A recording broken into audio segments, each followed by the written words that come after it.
A devastating nor'wester storm has caused extensive damage to the power infrastructure under the Bishramganj Electric Sub-Division, with total losses estimated at over 50 lakh. Bishramganj Electric SDO Sourav Reang stated that restoration efforts were carried out on a war footing.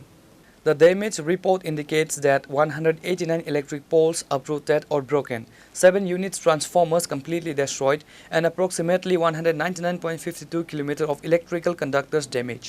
প্রচুর ক্ষতি হয়েছে। Total আমাদের এখানে 189টা খুঁটি ভেঙেছে এসটিএলটি মিলিয়ে, এবং 189.52 kilometre আমাদের কন্ডাক্টর তার হেভি কেবল কাভার কন্ডাক্টর ছিঁড়ে গেছে এবং 7টা ট্রান্সফর্মার নষ্ট হয়ে গেছে।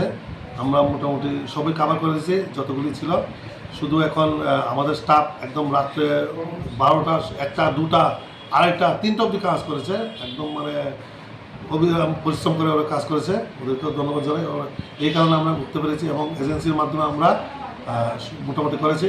এখন শুধু সার্ভিস কল আছে, যেগুলি কাজ করে সার্ভিসের তারগুলি ছিঁড়ে গেছে, এগুলি 1-2 দিনের মধ্যে কমপ্লিট হয়ে যাবে। মানে ডোমেস্টিক কানেকশন আর সব জায়গায় কমপ্লিট। হাতে গোনা কয়েকজন, বেশি হবে না, কয়েকটা সার্ভিস তার এসে গেছে। আমাদের গতকালকে সার্ভিস তার এসে গেছে, আমরা আজকে থেকে সার্ভিস তারগুলি চেঞ্জ করার কাজ ধরেছি। স্যার, ট্রান্সফরমার যে 7টা বিকল হয়েছে সেটাও ঠিক হয়েছে? ঠিক হয়েছে sir. Total Bishramganj senior manager electric অফিসের আন্ডারে কতটা ট্রান্সফরমার রয়েছে? আমাদের 358টা আছে ট্রান্সফরমার। তাহলে মানে 7টা ড্যামেজ হয়েছে। স্যার, টোটাল কত লক্ষ টাকার ক্ষয়ক্ষতি হয়েছে? তো আমার হিসাব মতো তো 50 লক্ষ টাকার উপরে বেশি ক্ষয়ক্ষতি হয়েছে। স্যার, স্যার আপনি তো বিশ্রামগঞ্জ ইলেকট্রিক অফিসের এসডিও। স্যার, আপনার নামটা? সৌরভ রিয়াং। তাহলে স্যার সব এলাকায় বিদ্যুৎ ব্যবস্থা সব এলাকায় গেছে, শুধু ওই সার্ভিস দুটা যেটা ছিঁড়ে গেছে এগুলি পাল্টানোর কাজ চলছে।